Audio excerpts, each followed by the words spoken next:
北河上午市长会提教局长郑兴辉，佮代表的幼儿园老师甲小朋友共同来启动全国唯一的幼儿专属活读平台“不可小星球”。市长表示，活读素养必须爱自细汉开始培养。虽然因有的也是看唔捌字，但是会当透过老师佮家长耐心的带领，互因会当用听佮讲的方式来养成爱活读的好习惯。希望说其实台南在这几年来，我们的教育事实上是有很多长足的进步，在全国各县市的评比屡获大奖。除了我已经讲到很多次了，这个线上学习停课不停学之外，我们还有很多的这个方式，包括108课纲的推动，也是作为全国的县市的表率，还有很多。所以我觉得其实还包括我们的这个英语教学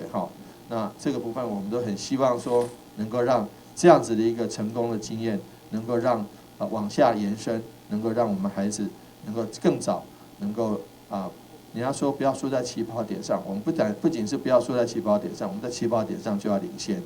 活动中，几位高水的小朋友和老师做伙伫舞台顶，和小朋友对着老师的脚步来做伙演示活读的过程。老师嘛透过引导的方式来，互囡仔除了会当听以外，更有刺激引起思考，并回答问题。记者会中透过教局长详细介绍，让大家会当更进一步的熟悉全台唯一的幼儿活读平台。透过绘本的阅读来促进幼儿的语言发展是非常重要的，所以这里我想不只是师生，包括家长也可以一起跟孩子一起来共读，让小孩子呢从小就增加他的一个智慧量，然后透过语句，他从短词到长句，再到扩散性思考，那么这样的一个能力的发展呢，会有助于他进到高小之后的整个知识的还有那个相关的一个学习思考能力。不可小星球经过一档的筹备，平台上透过专家所推荐的205本好册，拢会当提供协助老师来做课程的规划。